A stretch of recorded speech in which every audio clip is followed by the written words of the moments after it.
Pasamos ahora entonces a la siguiente charla, que es la de Paloma Pérez.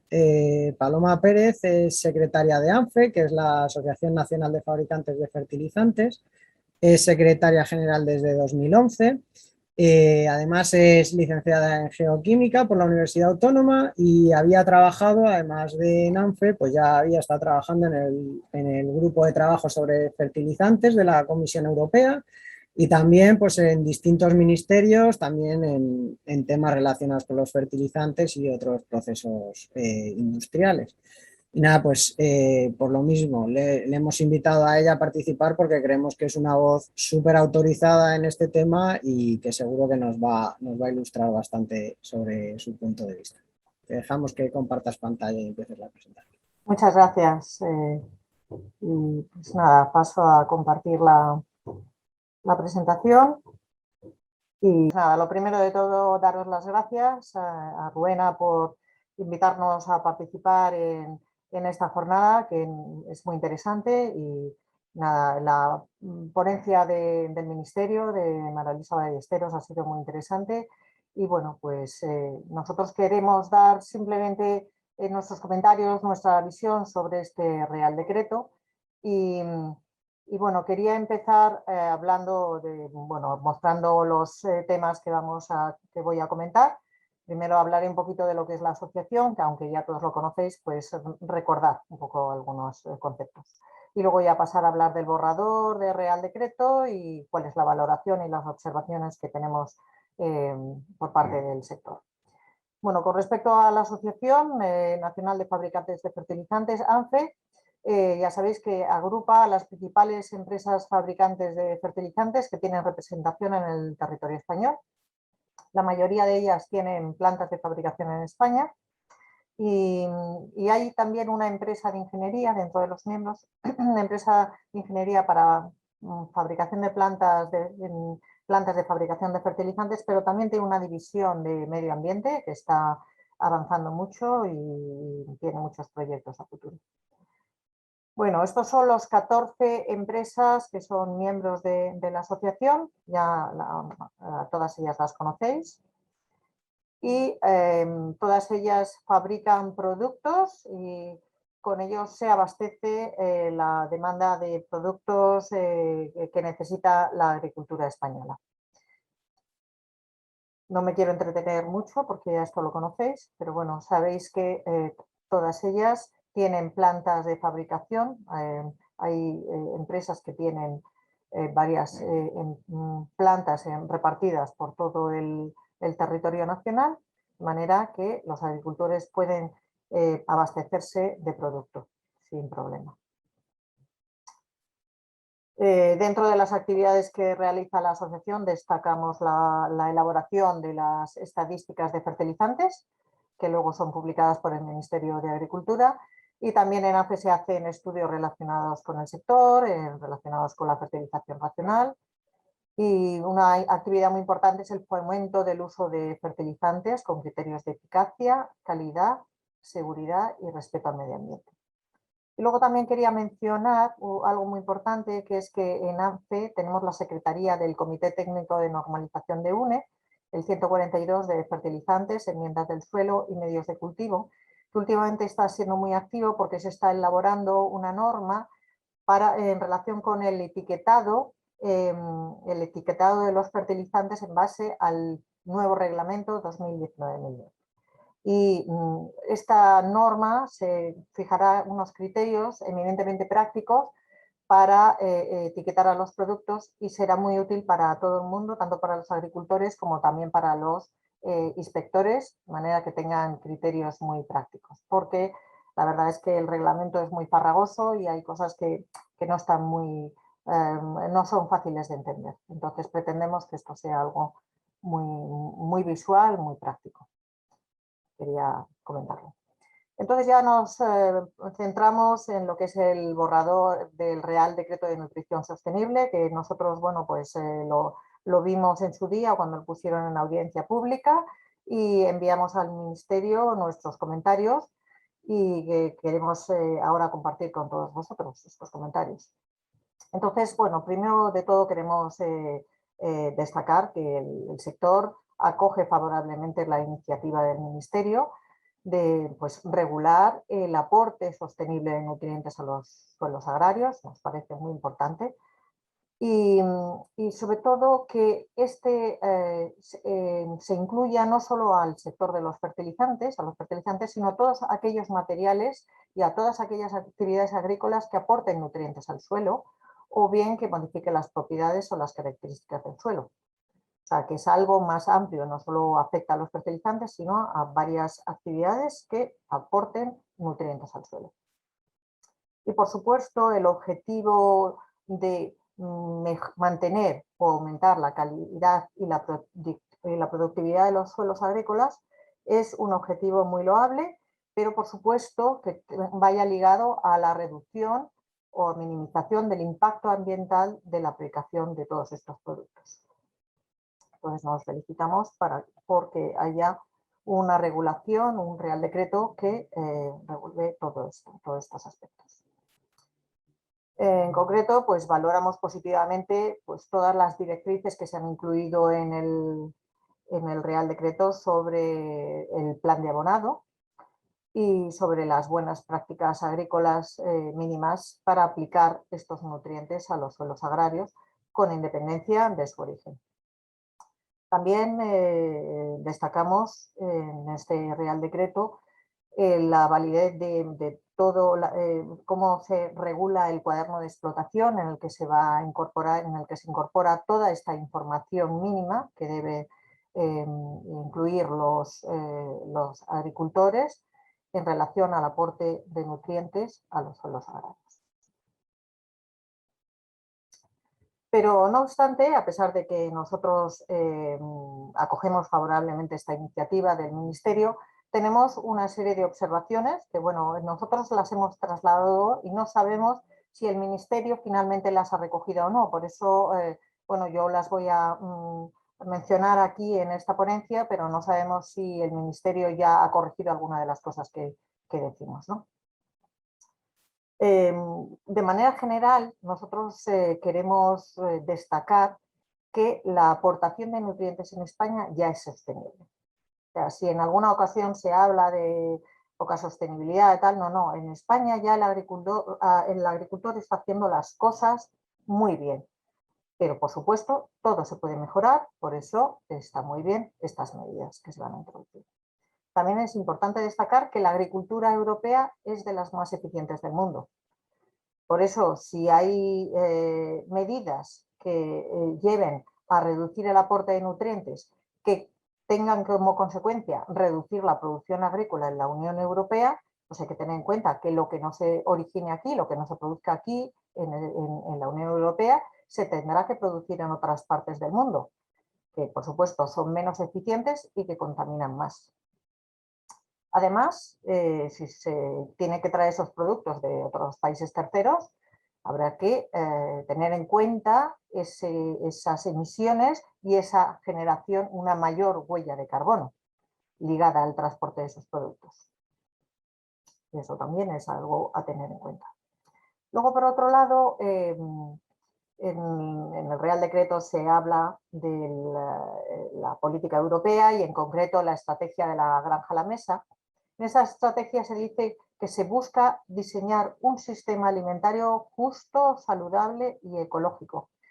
Pero sabemos que lo sostenible no es lo ecológico, porque, por ejemplo, con una agricultura ecológica la producción es menor y se necesita más superficie para producir la misma cantidad de alimentos. Y eso no es sostenible. Así que hay que tener mucho cuidado con los términos.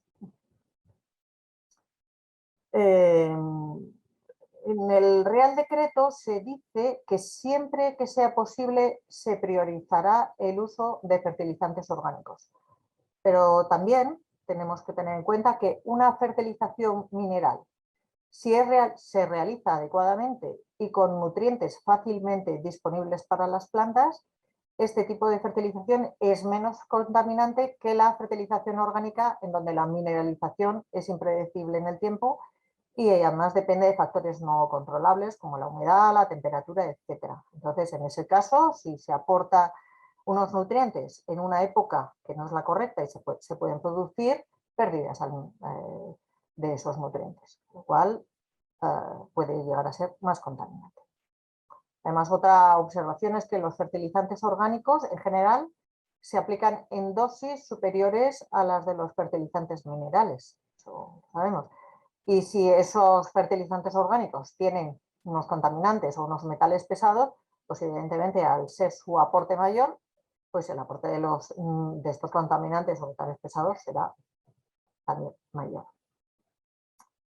Luego también se habla del contenido de materia orgánica y se liga a la disponibilidad de nutrientes, pero por sí misma la materia orgánica no está ligada a la disponibilidad de nutrientes. Es necesario ligarla a través de la relación carbono-nitrógeno. Esa es una observación que consideramos importante. Luego, con respecto a las guías de buenas prácticas en fertilización de suelos agrarios, se establece que el Ministerio va a elaborar esas guías y nosotros nos preguntamos si esa guía será complementaria a la de las comunidades autónomas. Y además que en el caso de que haya una discrepancia entre la guía del Ministerio y la guía de las comunidades autónomas, se dice que el mapa dirigirá recomendaciones a las comunidades autónomas para la revisión de sus medidas, pero las comunidades autónomas no están obligadas a cambiarlas. Entonces, ¿qué pasará? ¿Cuál será el criterio prioritario? ¿El del Ministerio? ¿El de las comunidades autónomas? Pues claro, el agricultor tiene que tener las cosas claras. Luego, pasando a aspectos un poco más técnicos, en el Real Decreto se dice que solo el 25% de las necesidades anuales de nitrógeno de un cultivo podrá aportarse mediante fertilizantes ureicos. Pero esto a nosotros nos surge una duda porque este 25% es exclusivamente el que proviene de urea y soluciones nitrogenadas o también incluye el nitrógeno ureico que forma parte, por ejemplo, de fertilizantes complejos, de NPKs. Por eso pensamos que esto se debe aclarar si estas medidas se refieren a los fertilizantes que lleven nitrógeno ureico en su composición. Yo no sé si esto ya lo habrán clarificado o no, pero bueno, a nosotros nos surgía esta duda. Con respecto a los estiércoles, se dice que se permite su empleo para aportar nutrientes, se puede aportar o bien como enmienda o bien para aportar nutrientes. En el caso de que sea para aportar nutrientes, se debe hacer con un mínimo de 2 meses entre la aplicación y la cosecha.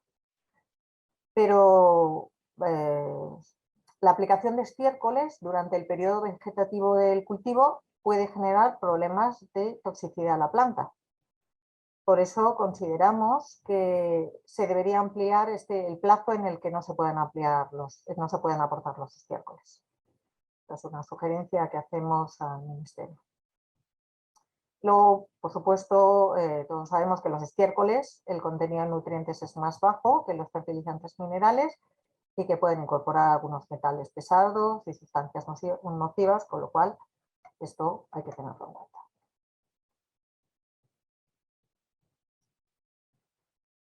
Voy un poquito rápido porque sé que hay muchos ponentes y no me quiero extender demasiado, pero quiero hablar ahora del plan de abonado, en concreto del plan de abonado de carácter plurianual.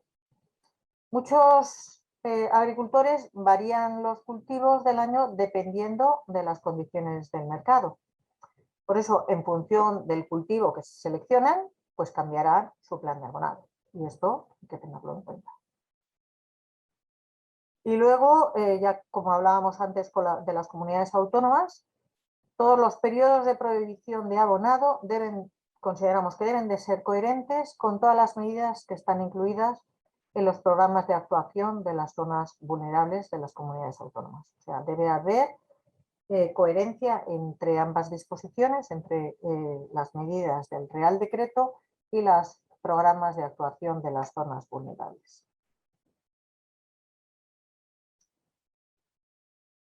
Y luego, En cultivos con riego por inundación se dice que el abonato nitrogenado se aplicará cuando el suelo se encuentre en sazón y se enterrará inmediatamente mediante una labor. Pero todos sabemos que el enterramiento en cobertera no es posible, solamente es posible en fondo. Entonces se debe aclarar que la recomendación sería aplicar el fertilizante antes que el riego.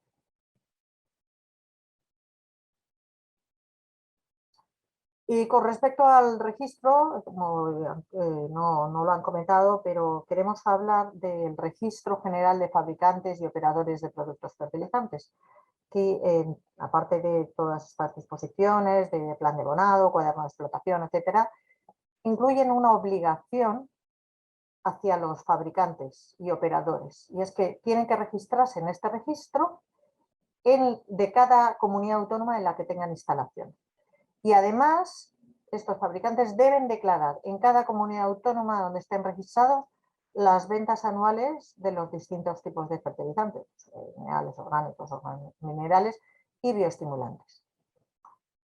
No sabemos si incluyen, pero entendemos que incluye también a mezcladores y comercializadores de estiércoles, lodos y otras materias que se añaden al suelo.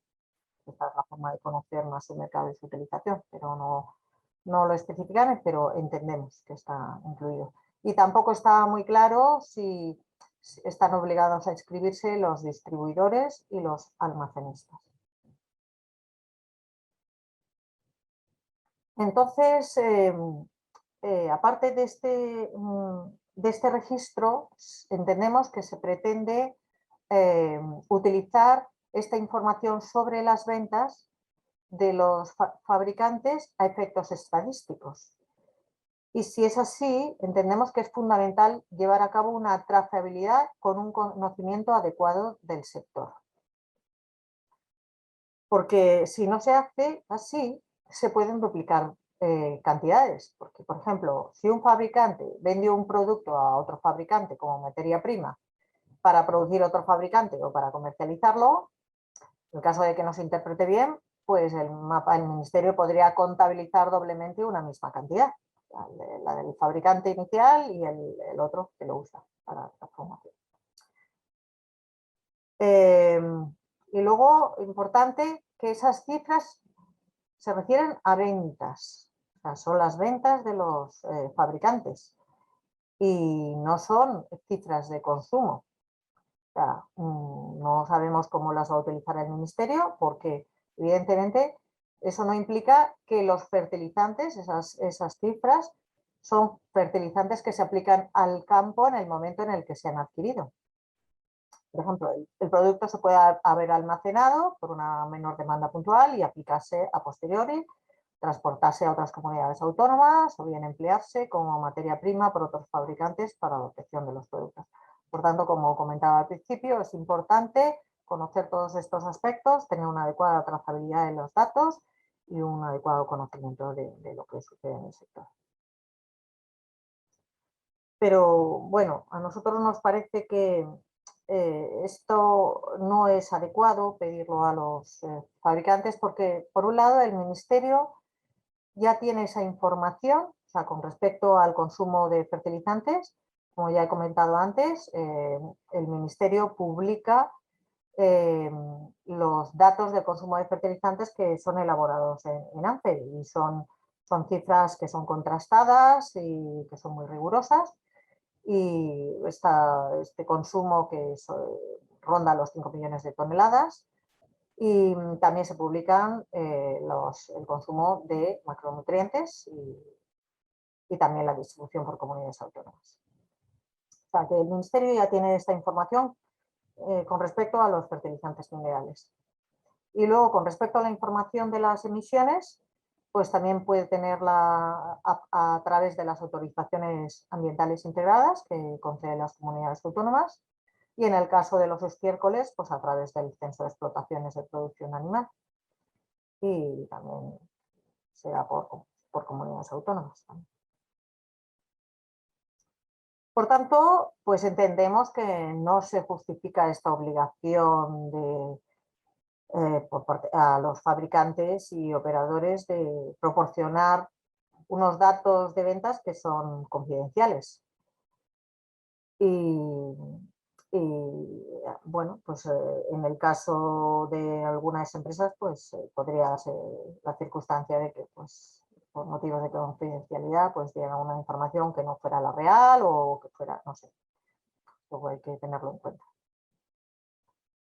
Pero por otro lado, entendemos al Ministerio porque somos conscientes de que en el caso de los fertilizantes orgánicos y otros productos fertilizantes y estimulantes, pues el Ministerio no tiene en estos momentos información sobre el mercado y entendemos que puede ser conveniente que el Ministerio disponga de un sistema que le permita conocer las cifras de consumo de estos productos y entonces consideramos adecuado restringir la recogida de datos únicamente a aquellos productos que actualmente carecen de estadísticas.